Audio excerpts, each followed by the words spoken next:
Mirë, do të flasim për zhvillimet më të fundit që vinë nga Kosova dhe me mua në një komunikim të drejt për drejt bashkohet ish deputeti Partisë Demokratike të Kosovës, zoti Sem Berisha.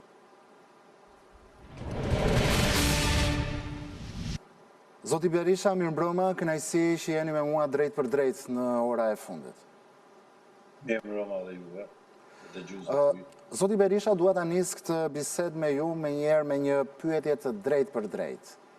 Kush fiton politikisht në Kosovë nëse zoti Hashim Thaçi, ish presidenti i Kosovës, shpallet i pafajshëm nga të gjitha akuzat në Hag në datë 16 shtator? Tani, kjo pyetje bëhet në një moment shumë kritik, do thotë jemi para pak vite që në ndojnë nga data 16 për pritje të vendim final, dhe në besoj se do të jetë shfaqësues, por jemi edhe në një situatë kur kemi një ngjarje institucional, një blokadë institucionale, dhe tani shumë analistët e tjerë që mundohen ta fokusojnë drejtën e shpëtimit të situatës ka lirimi i tyre. Kurse unë parimisht mendoj se në rënd parë ku fiton parimi i drejtësisë, fiton vetë Kosova, fiton drejtësia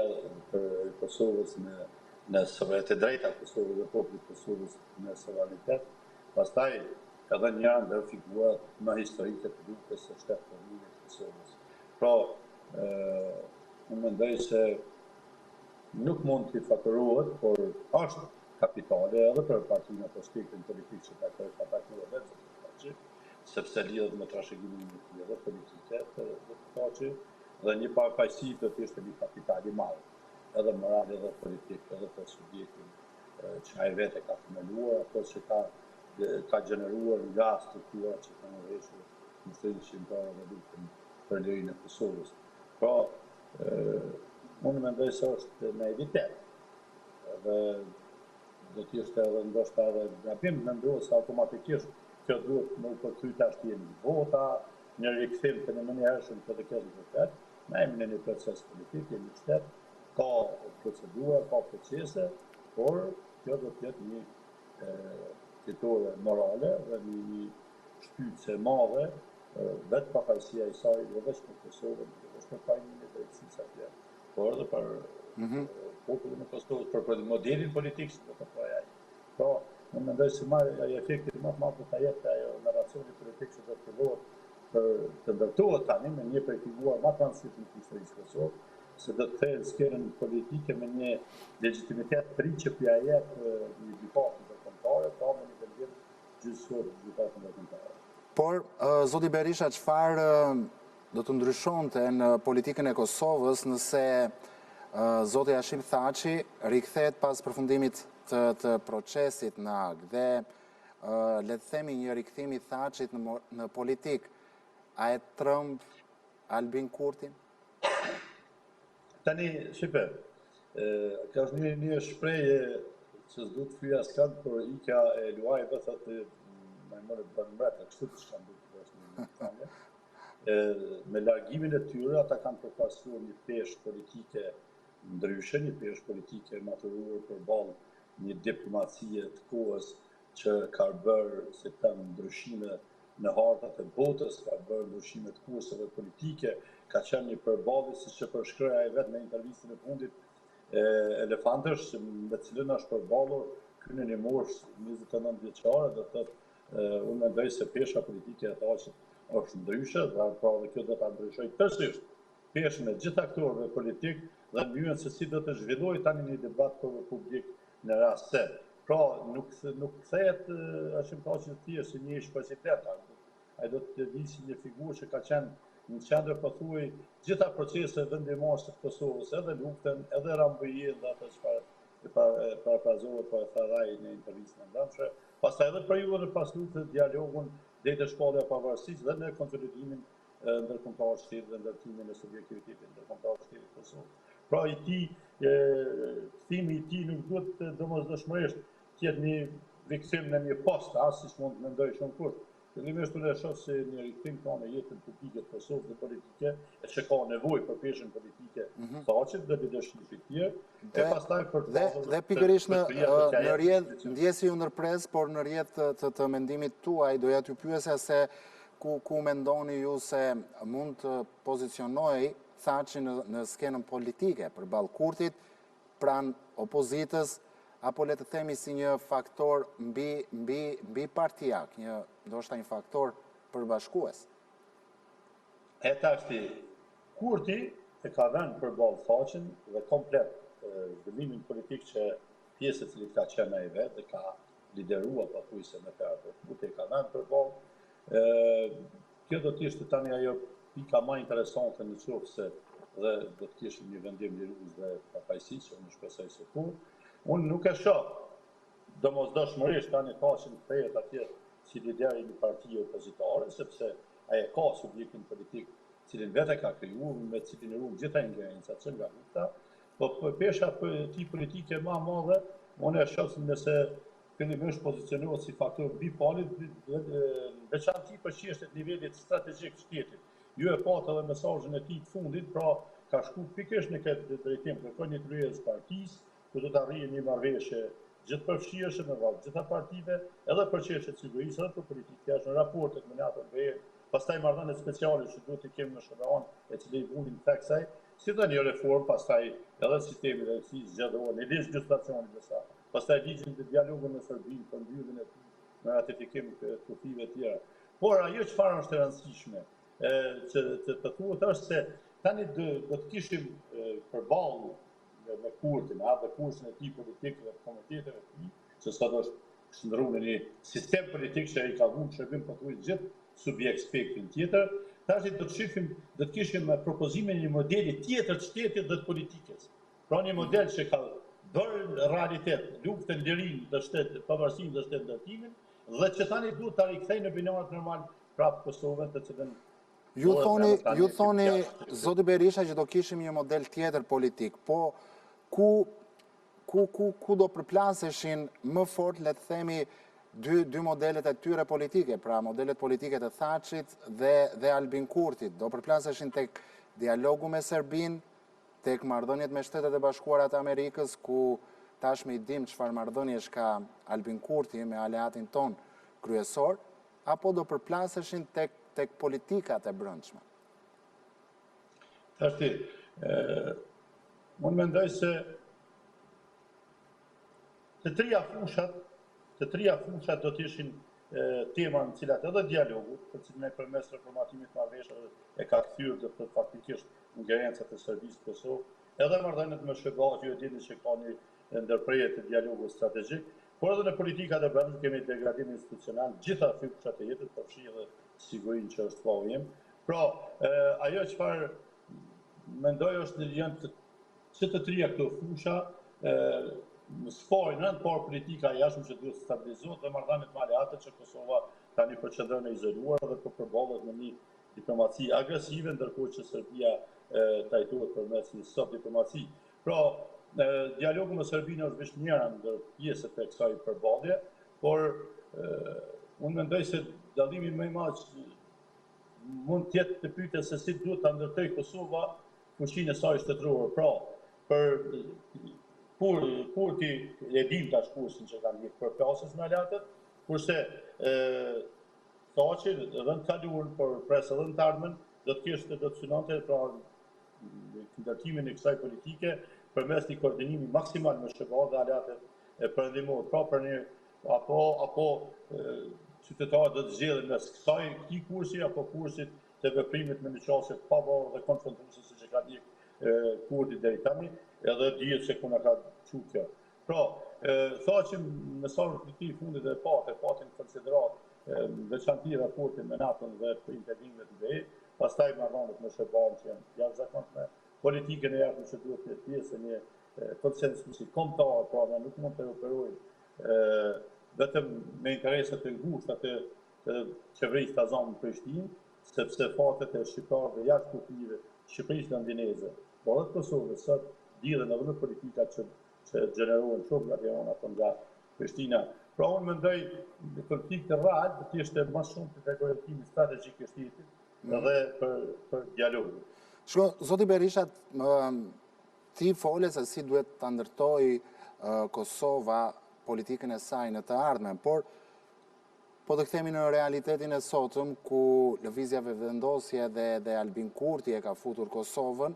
ku edhe Bashkimi Evropian ka paralajmëruar bllokim apo i ka bllokuar fondet nga Brukseli për Kosovën, unë doja t'ju pyesja zoti Berisha se kush mban përgjegjësi kryesore për krizën politike, institucionale dhe ekonomike, po deshët ju, në Kosovë. Po tani është parimore të thuhet se përgjegjësinë kryesore mban fuqia kryesore politike që ka në mëdha deputet edhe që pretendon të drejtojë qeverinë. Nëse e shohim kontekstin e subjekteve politik, atëherë është lëvizja e zoti Kurti apo koalicioni i fitues. Padyshim se nuk lirohet nga përgjegjësia as edhe partitë e spektrit tjetër politik, domethënë opozitës, të cilat po ashtu nuk mund të jenë si them spektator dhe të kapen për formulat të cilat e bllokojnë shtetin apo përmes bllokadës së institucionale të rrezojnë Kurtin. Pra, duhet të jenë pjesë në një marrëveshje që do të ishte në shërbim të funksionalitetit të shtetit, po jo marrëveshje që bisedohet për ndarjen e pushtetit. Shifem, marrëveshjet për arritur objektiva, domethënë përmes qeverisë, është normale, është objektiv politik, çdo gare politike, por përgjegjësia për me funksionalizuar shtetin është krejtësisht diçka tjetër. Prandaj unë pres që në këtë rast të reflektojnë vetë zoti Kurti të marrë përgjegjësi që i takojnë si subjekt që ka fituar shumicën, por dhe opozita të jetë pjesë e çfarëdo opsioni i cili do të funksionalizon të institucionet e shtetit dhe do të sigurojë stabilitet politik. Por çfarë rrezikon Kosova nëse kriza politike vazhdon të zgjatet dhe pse Albin Kurti nuk po arrin dot që të gjejë një zgjidhje për krizën politike? Tani Kosova ka humbur shumë hapa, sepse ka kriju një status quo që nga viti 21. Dhe ju dini se kem pasur sugjerime nga Departamenti Amerikan i Shtetit se status quo nuk i konvenon Kosovës, sa është në interesin edhe rus edhe serb të Serbisë, sepse ajo po i kryen detyrat e vetën procesit të integrimit në Bashkimin Evropian. Ju dini se ka njëjtin kapitull në Shqipëri, dhe vend kandidat që nga viti 12. Kurse Rusia ka interes që duke mbajtur hapur këtë çështje apo në status quo permanente, atëherë të dobësuar që nuk sjell asgjë për Kosovën, ta ruaj protagonizmin e vet derisa është në konflikt me Ukrainën. Pra, ju keni pasur se Kosova ka rrezikuar mjaftueshëm edhe në humbjen e fondeve të cilat ndihmojnë reformat për procesin e integrimit evropian. Pastaj është dobësuar shumë pozicioni i saj në politikën e jashtme të shtetit. Pastaj çka ka tjetër, dëmtohet edhe në aspektin ekonomik, edhe të sigurisë, edhe të investimeve, sepse reflekton pasiguri për investitorën. Besoj se ka investitorë që do të mund të vinin të investojnë në vend ku ka stabilitet politik ose ku për 2 vite mbahen pa të pasur zgjedhje mund të jojnë investicione. Pra janë këto humbje të cilat e përcjellin. Me sa duket sërish vendi duket sikur po shkon në zgjedhje të tjera të ardhshme parlamentare, pasi afati për zgjedhjen e presidentit është 4 tetori, i cili po afron shumë shpejt dhe akoma nuk ka një zgjidhje apo jo. Tani Kurti po mendon, po pretendon edhe pa këtë kontrollin maksimal politik, pra duke kapur edhe 2 institucionet e fundit, janë gjykata përkatësuese që e ka identifikuar dhe pozita e presidentit. Prokurorin e ka kap, gjyqtarin e ka kap, prokurori specialist ka dhënë mandati dhe kjo është i kapit total e institucioneve. Dhe kjo bëhet në këtë fazë në formën e qetë, kjo është një eksperiencë që e njohim, është temë studiuar në regjime totalitare. Këtë periudhë vetëm arrin kapitalin politik dhe fuqinë politike. Pas kapjes së institucioneve atë do të kemi një Albin. Pra po thuaj që Albin Kurti kërkon që nëpërmjet krizave të vazhdueshme të mbaj pushtetin. Kjo është politika e tij. Po lutem prej se ka hyrë në skenën politike, ky ka mbijetuar përmes krizave. Ky nuk mundet me qeverisë në mënyrë stabile dhe qetë, sepse pastaj do të marrë përgjegjësi. E përgjegjësitë që i ka krijuar vetit ky përmes marrëveshjeve ndërkombëtare teorik dhe planin franko-gjerman janë përgjegjësi që sjellin detyrime antikushtetuese në raport me integritetin territorial dhe suverenitetin politik shtetit. Në veri kemi autonominë territoriale politike të cilën ky e ka planuar. Ligjin për shtetësi dhe kërcënimi që po merr tani për IBRI janë pasojë pasojat të cilat po mundohet me mbulu me këtë lëvizjen e urës së IBRI. Pra një akt emocional, një retorik nacionaliste, se ja po kalojmë lirë shëmbiur, po gjithmonë ti kalu lirë shëmbiur. Atje po shumë makinat prapë du të shkojnë në 2 rruga anësore, sepse s'kalohet sheshit, ajo blokad me mur, betoni. Unë nuk e di për çfarë po fitet aty, cila është vizibiliteti e rëndësia saj ure. Pra është thjesht akt emocional për ta mbuluar një ligj me të cilin po e dëmton Kosovën edhe në aspektin demografik, po edhe strategjik. Sepse shumë shpejt do të kemi një fuqi dytë politike, që është lista serbe, dhe që do të ketë njërë nga postet kyçe të shtetit, si rezultati ligjit të regjistrimit të serbëve kolon që kanë ardhur në kohën e Miloševićit. E vërtet se Kushtetuta thotë se çdo serb që në janar vitit 98 ka qenë Kosovë ka të drejtë në statusin e shtetësisë, por ligji duhet ta definojë se ai ta serb që nuk mund ta dëshmojnë për ardhen e tyre, etimologjinë gjenetike të Kosovës dhe drejtën e tyre pronësore, trashëgiminë pronësore, në Kosovë s'mund të marrin shtetësi. E ky që nuk e ka bërë këtë kufizim, po ka lehtësuar duke u mësuar dhe me dokumenta të institucioneve ilegale që kanë qenë në Kosovë, të cilat i kemi luftuar, me të cilat e kanë ndërtuar tërë narrativen e tij suksesit politik që janë bërë. Pastaj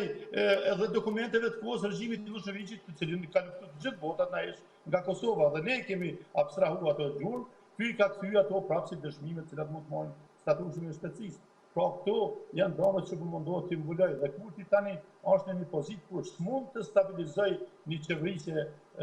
qoftë edhe vetëm apo edhe me një partner, sepse duhet përballet me këto përgjegjësi që po ja kërkojnë. Por Bashkimi Evropian po shërboja. Dhe një pyetje të fundit, zoti Berisha, ku po e çon kjo krizë Kosovën? Mendoni se në një farë mënyrë po e çon drejt një kompromisi politik apo drejt një përplasje akoma edhe më të madhe? Tani ekzistojnë të dyja këto mundësi, duke bazuar në mendësinë politike që përfaqësojnë këto struktura që kemi sot. Nëse politika kupton se shteti më anësisht sepse fituar radhë spartiake, atëherë kriza mund të kthehet në një mundësi për një marrëveshje më të gjerë politike dhe reforma do të bëjë sistemin më funksional në të ardhmen. Mirë, po nëse vazhdon kjo logjika bllokimet, atëherë Kosova mund të hyjë në një cikël 3 zgjedhjesh dhe përplasjes të cilat pastaj nuk do të sjellin zgjidhje vetëm se do të futemi në rrjetin vicioz të përplasjes. Pra nuk duhet unë mendoj se nuk duhet të që kriza institucionale të shndrohet në krizë shteti. Dhe tani ju niset bisedën me kthimin e Thaçit,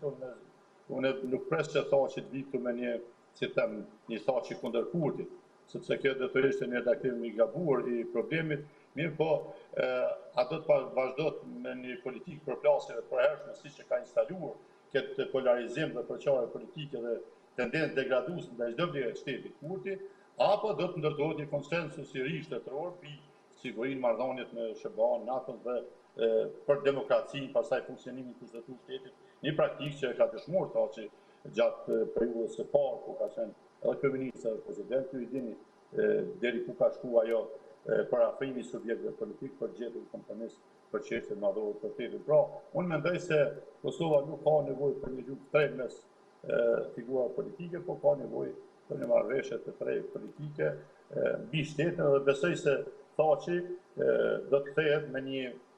platformë tre politike, do duhet të kthehej në skenën politike pas një vendimi shfaqësues, me një platformë tre politike, po jo me nostalgjinë e skaluarës politike. Ajo mund të shërbejë si kredi për besimin qytetarë, që besoj e ka dhe qytetarët e kanë kuptuar, tashti kanë pasur mundësinë ta shohin dy filozofi politike, atë që ka